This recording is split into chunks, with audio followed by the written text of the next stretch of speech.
마가복음 1장 35절 한 절만 함께 합독하시겠습니다. 새벽 아직도 밝기 전에 예수께서 일어나 나가 한적한 곳으로 가사 거기서 기도하시더니 아멘. 오늘 날이 매우 춥습니다. 영하로 뚝 떨어져서 건강 조심하시기 바라고요. 이 추운 새벽에 오신 여러분에게 하나님의 은혜가 넘치기를 주님의 이름으로 축복합니다. 우리 한국교회 기도의 특징이 세 가지가 있다면 새벽기도, 철야기도, 통성기도 이 세 가지가 우리 한국교회의 기도 특징입니다. 이 세 가지 기도는 따로따로가 아니라 한 세트로 묶어지는 독특성이 있습니다. 이 배경은 1907년 길선주 목사님과 몇몇 선교사들이 중심이 돼서 평양 장대현 교회라는 곳에서 1월 2일부터 15일까지 2주간 부흥회가 일어납니다. 아주 추운 1월 추운 겨울에 그것도 2주간이나 저녁, 새벽, 낮 시간 옛날에 그렇게 했지 않습니까? 이게 부흥회가 일어나요. 이렇게 부흥회가 일어나는 1월 추운 어느 날 밤에 이기람 선교사님이 설교를 하고 여러분이 원하면 함께 소리를 내어서 기도합시다라고 권면하고 그 장대현 교회에 모였던 1000여 명의 수많은 사람들, 옛날에는 지방에서 이렇게 올라오고 그랬죠. 저희 아버님도 말씀 들어보면은 시골에서 청주 시내까지 고개 산 넘고 고개 넘어서 밤에 갔다가 새벽 기도 하시고 또 제 넘어서 또 시골로 돌아오시고 이런 일들이 옛날 60년대 70년대만 해도 있었던 것을 말씀을 듣거든요.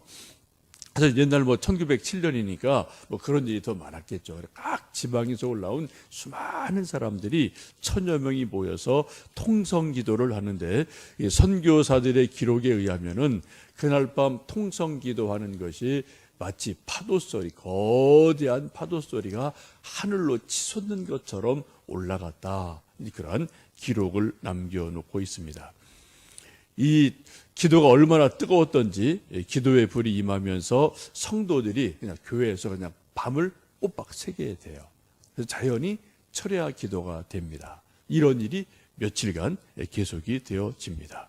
그리고 통해 자복하는 회개의 기도가 일어납니다. 이렇게 1907년 1월 달에 있었던 평양 대부흥의 그때 기도가 철야 기도, 새벽 기도, 통성 기도가 이렇게 연결이 되어집니다.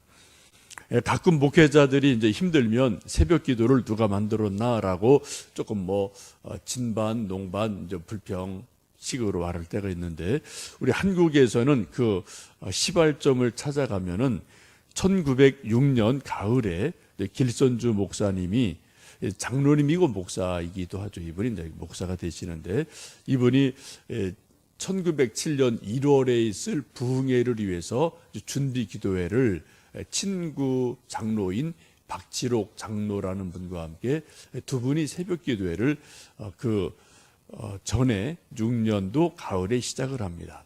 근데 이것이 소문이 나서 수백 명이 모여드는 일들이 일어나게 되고 선교사에게 보고했더니 선교사가 그것은 참 좋은 일이니까 계속하라고 이제 권면을 받습니다. 그래서 1906년 가을부터 이제 길선주 목사님을 중심으로 한국교회 새벽 기도회가 공식화되어지게 됩니다. 근데 오늘 말씀을 보시면 그 성경적인 시발점은 예수님에게서 시작되는 것을 볼 수가 있습니다. 우리 다시 한번 35절 말씀 읽겠습니다. 새벽 아직도 밝기 전에 예수께서 일어나 나가 한적한 곳으로 가사 거기서 기도하시더니 라고 이 말씀을 합니다. 예수님께서 새벽 아직도 밝기 전에 좀 어둑어둑할 때 그때 예수님께서 일어나서 기도하러 나가셨다라고 말씀합니다.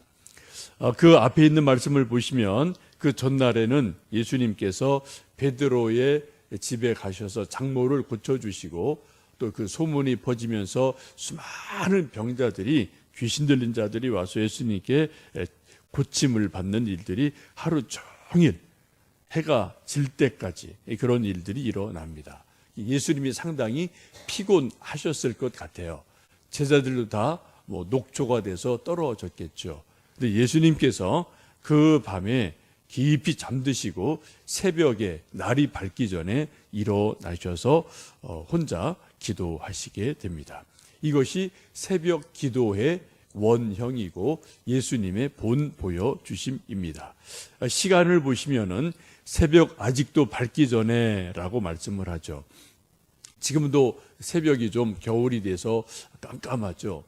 어둑어둑한데요. 이제 좀 여름이 되면은 해가 길어서 새벽 기도해야 할 이 시간도 훤하게 이제 밝아지는 것 우리가 볼 수 있습니다. 12월 22일이 올해는 동지이니까 한 보름 정도 지나면은 또 조금 몇 분씩이라도 또 해가 짧아지고 길어지고 하는 것을 우리가 매년 동지를 기준으로 해서 짧아지고 길어지고 이런 것들 우리가 경험을 하죠.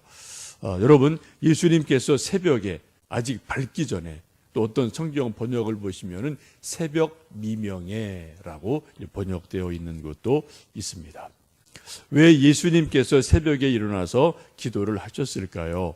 그 이유는 여러 가지 있겠지만 그 이유를 보시면은 나가서 한적한 곳에 가셨다. 거기에서 기도하셨다라는 말씀을 보시면 예수님께서 혼자 조용한 곳, 한적한 곳, 고요한 그러한 장소를 일부러 예수님이 찾아가신 것을 볼 수가 있습니다. 우리도 가끔 기도하고 싶을 마음이 막 속에서 일어나는데 주변이 너무 시끄러우면은 기도하기가 힘든 일이 종종 우리도 있습니다. 새벽 기도를 하는 사람들이 일어나기 전에 조용할 때 하기 때문에 집중력이 일어나게 되죠. 우리가 시장 골목에서 기도하는 것이 불가능한 것은 아니지만 좀 집중하기가 힘들고요, 좀 산만해지고요, 또 집에서 막 아이들 뛰어놀고 왔다 갔다 하는데 기도하기도 쉽진 않죠. 아이들이 밥 달라고 하고 뭐 해달라고 막 졸르는데 그때 집중해서 기도하기가 쉽지 않기 때문에 예수님께서 새벽 고요한 시간에 또 한적한 곳에 가서 조용하게 기도를 하고 계십니다. 주변에 여러 가지 기도에 방해물이 없는 예수님만의 시간, 예수님만의 공간, 그런 곳에서 기도에 오롯이 집중을 하고 계신 것을 보게 됩니다. 여러분들 가끔 이제 새벽 기도하실 때마다 그런 경험이 있으시겠지만 새벽에 조용하게 기도하는 가운데 내 기도가 하나님께 상달이 되는구나, 내 기도를 하나님이 소리를 내든 내지 않든 내 기도를 하나님이 눈여겨보시고 들으시는구나, 이런 것을 여러분 느끼시면서 우리 영혼이 맑아지는 것, 내 기도가 하나님께 상달되는 것, 이런 것을 여러분 종종 느껴보신 적이 있을 겁니다. 여러분, 새벽 기도의 맛을 아는 사람들은 평생 새벽 기도를 하는 일이 참 많습니다. 새벽 기도가 점점 먼저 현대인에게는 어려워지지만 우리 좀 오래 믿으신 분들은 새벽 기도의 맛을 아시기 때문에 하여튼 비가 오나 눈이 오나 추우나 더우나 어쨌든 새벽 기도를 오시는 그런 귀한 일들이 있죠. 여러분, 새벽 기도에서 늘 기도의 맛을 아시고 기도 응답을 누리시고요, 또 하나님께 우리 기도가 상달되어서 하나님의 큰 은혜가 있기를 주님의 이름으로 축복합니다. 또 이 인터넷 통해서 또 말씀을 듣는 우리 성도들 가운데도 한번 내가 예수님처럼 기도하고 싶다, 그런 마음이 감동이 혹 생기면 새벽 기도를 한번 도전해 보기를 권하고 싶습니다. 여러분, 예수님께서도 새벽에 일찍이 일어나서 한적한 곳에 가셔서 기도를 하셨다면 우리 보통 인간들은 얼마나 더 기도에 열심을 내고 기도를 해야 되겠습니까? 하나님의 일은 기도 없이는 될 수가 없기 때문에 하나님의 아들이신 예수님도 일부러 시간을 내셔서 새벽에 한적한 곳에 가셔서 기도하셨다는 것을 깊이 생각하시면서 여러분도 저도 새벽 기도에 더욱더 열심을 내셔서 예수님의 보훈을 받고요. 또 예수님 기도의 능력을 덧입었던 것처럼 우리도 기도의 능력을 덧입고 또 기도 응답의 간증이 있고요. 또 우리 교회가 새벽에 기도하는 많은 분들로 채워지는 은혜가 있기를 주님의 이름으로 축복합니다. 오늘 함께 부르셨던 찬송 364장의 4절도 이제 오늘 본문의 말씀을 가사로 만들었죠. 내 기도하는 그 시간 그때가 가장 즐겁다.